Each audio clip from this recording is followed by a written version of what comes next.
Hello student, इस video के अंदर हम एक्सरसाइज 1.2 का क्वेश्चन नंबर 5 देखेंगे। ध्यान से क्वेश्चन पढ़ते हैं। Check whether 6 raise to n can end with the digit 0। हमें चेक करना है कि 6 रेज टू n जो है उसको आप सॉल्व करोगे तो क्या उसका लास्ट डिजिट यानी यूनिट डिजिट 0 आएगा for any natural number n।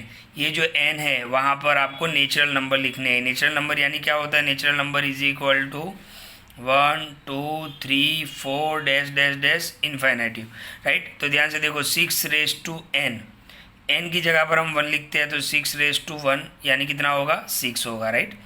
फिर हम वापस 6 रेज टू n लिखते हैं, n की जगह पर कितना लिखेंगे? 2 लिखेंगे तो 6 स्क्वायर कितना होगा? 36 होगा। 6 रेज टू n, फिर हम n की जगह पर कितना लिखेंगे? 3, तो 6 रेज टू 3 कितना होगा? 216। 6 रेज टू n, अब हम n की जगह पर कितना लिखेंगे? 4 लिखेंगे तो वो होगा 1296। तो इससे आगे भी आप जा सकते हो। कौन से नंबर तक जा सकते हो? इनफाइनाइट। तो ध्यान से देखो, यहाँ पर आप देखते हो लास्ट में क्या आ रहा है? 6 आ रहा है। हर बार लास्ट में कितना आ रहा है? 6 आ रहा है। यहाँ पर हमें क्वेश्चन क्या पूछा है कि 6 raise to n can end with 0। तो आंसर हमारा क्या होगा? नो होगा कि 6 raise to n can not end with the digit 0 for any natural number n। But इस तरीके से हम एग्ज़ाम में नहीं लिखेंगे। ये मैंने आपको सिंपल मेथड बताया कि लास्ट में 0 नहीं आता है, लास्ट में क्या आता है? 6 आता है।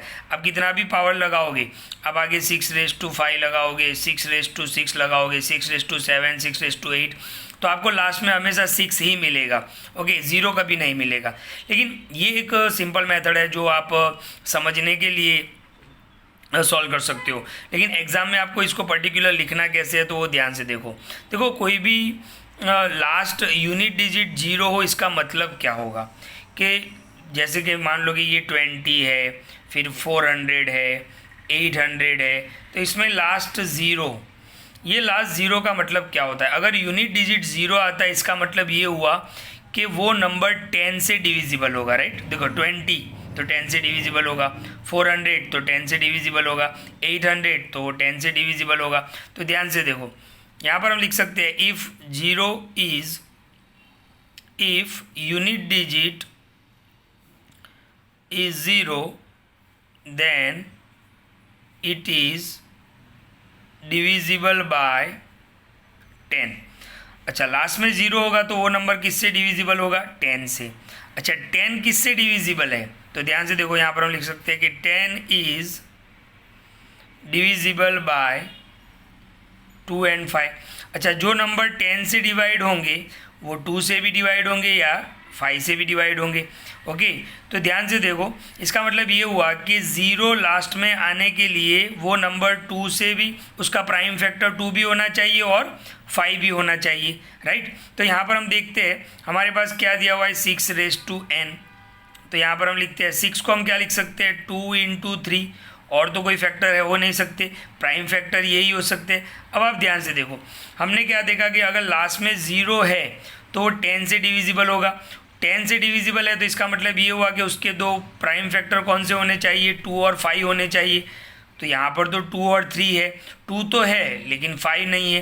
तो यहाँ पर आप लिख सकते हो कि 5 is not a prime factor of 6। इसका मतलब क्या हुआ कि ये नंबर जो है 6 रेज टू n है वो कभी भी मतलब नेवर एंड विथ 0। तो यहाँ पर आप लिख सकते हो। तो आई थिंक आपको समझ में आ गया होगा। वापस एक बार बोल देता हूँ कि लास्ट में 0 आने का मतलब क्या होता है? वो नंबर 10 से डिवाइड होगा।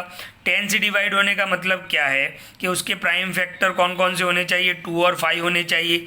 6 के फैक्टर हमने कौन से किए? 2 into 3, 2 तो है लेकिन 5 नहीं है, तो हमने यहाँ पे लिख दिया कि 5 is not a prime factor of 6। So it will never end, मतलब इट का मतलब क्या होगा? 6 raise to n will never end with 0, right. तो आपको ये सब कुछ लिखना है। क्या लिखना है? वापस मैं एक बार बोल देता हूँ, आप अच्छी हैंड राइटिंग से लिख देना कि if unit digit is 0 then it is divisible by 10। If 10 is divisible by 2 and 5, so को जो फैक्टर है, प्राइम फैक्टर है, must be 2 and 5। Prime factor जो है वो क्या होने चाहिए, 2 और 5 होने चाहिए। 6n, 6 के प्राइम फैक्टर कौन से, 2 and 3 है।